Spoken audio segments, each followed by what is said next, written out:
Hello, and on this episode of Reidus and Cletus Weekly, we're doing a little drive review of the Corvette, and we are shamelessly ripping off the Matt Farah one-take form, although we're probably not going to do it near as well. So this is, of course, my 1970 Chevy Corvette. It looks like crap, but it's actually pretty good. The basic specs on this car is that it's a factory L46 car, 11-to-1 compression, small block 350, 350 rated horsepower when new, 380 pound-feet of torque or something like that, and this is a Muncie 4-speed transmission. It's got 308 rear gears in it, and it's all stock pretty much. It's got stock everything, and the only thing I've changed are the headers. It's got hooker headers, and it's got side pipes with little 1.5-inch mufflers, and it's really loud. But mechanically, it's all stock, and I'm slowly going through it, and so even though it looks like a pile of garbage, it's actually kind of coming along. But anyways, we're just going to go for a quick drive here around the neighborhood. It's not going to be amazing roads. It's central Toronto, and it's still kind of cold out, judging. So don't judge me for the driving gloves. Anyways, we're going to go for a quick drive and kind of show you guys all about this car. It'll start.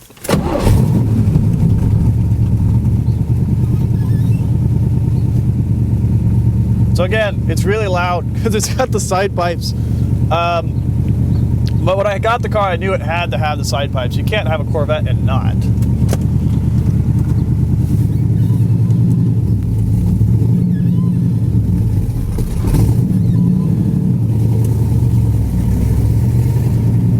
It's a little grumpy when it's cold.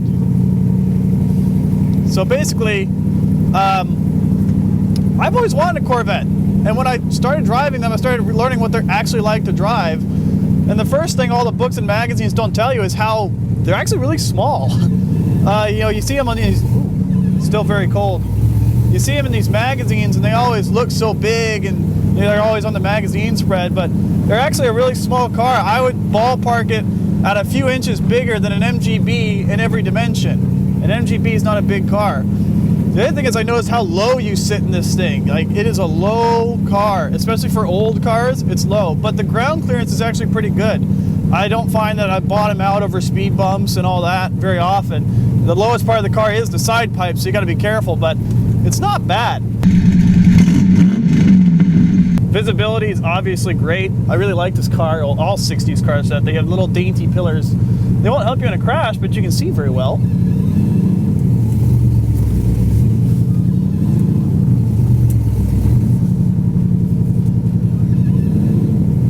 So the Corvette, compared to a lot of the muscle cars I've driven, you know, I've driven a lot of old Camaros and such, and this feels so much more like a sports car. You know, you can make a Camaro handle, you can put it on stiff shocks and all that, but it's never gonna drive as good as a Corvette, I think.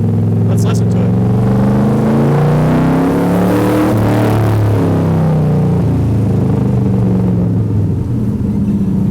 The neighbors love it.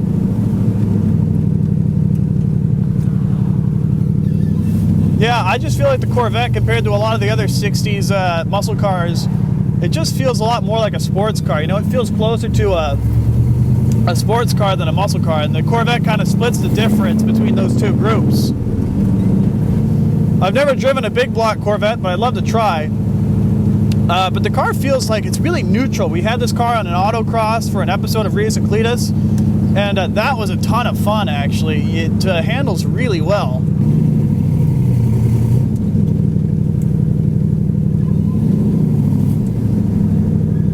Come on, guy. People in Toronto can't drive, and apparently they can't ride bikes.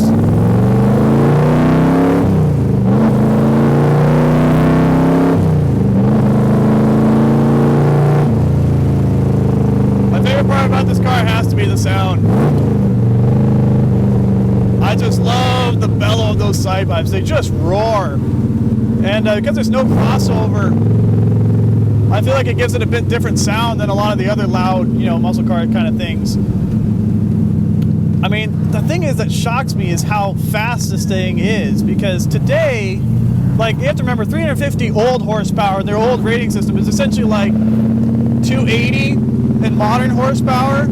It's not a huge amount. You hear 280 horsepower and, you know, a bit over 3,000 pounds, 3,300 pounds or so this car.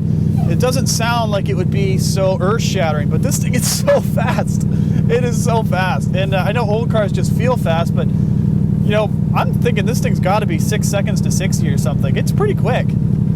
The other thing I did was the tires are actually just the radial equivalents of the stock size on this.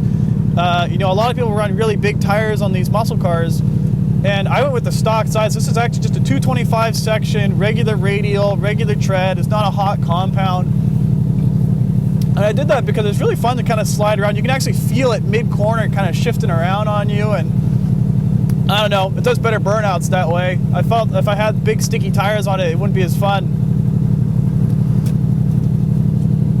The other thing about this car is like the torque. You know, it's the dual plane intake manifold. It's got that download torque, and it just moves out. You don't have to really rev it a lot to get power, but when you stomp on it, the secondaries come on, you really feel it.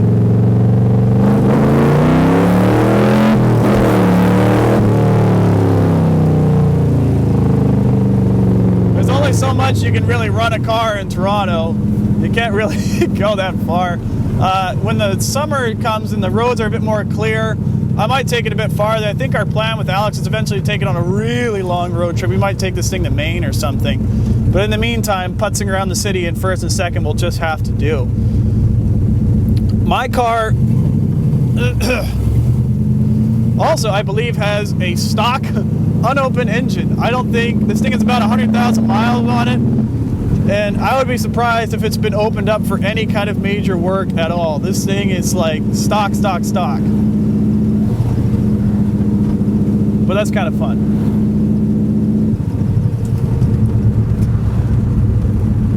So the thing you gotta...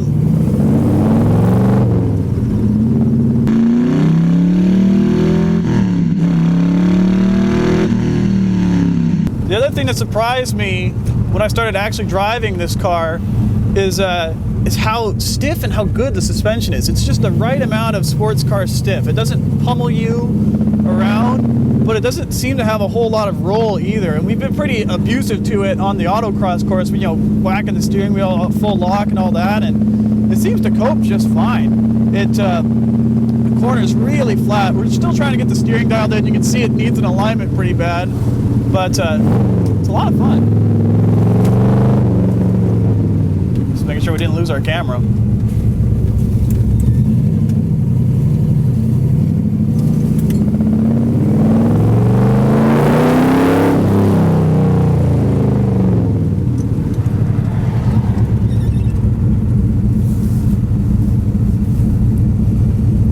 So the other thing about old cars is that they suck a lot of gas. That's the thing I like. When I bought this car, I wanted a big block, and I found this small block, and it was just too good of a deal to pass up. But looking back now, probably made the better decision. The Corvette has an 11-gallon fuel tank, and you don't run it all the way dry, so you probably only burn about 9 gallons of that. And in mixed driving, this car gets about 10.5 miles per gallon, which means essentially you get to drive about an hour and a half in between fuel fill-ups. So the range is hilarious. It's absolutely terrible. And if you had a big block in here getting like, you know, 8 or 9 miles to the gallon, I can't imagine. It would be comical. The range would be so bad.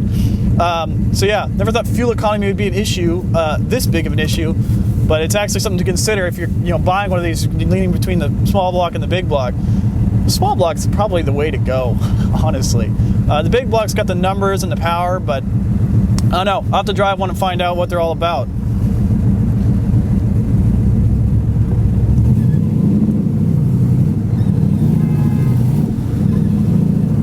Toronto.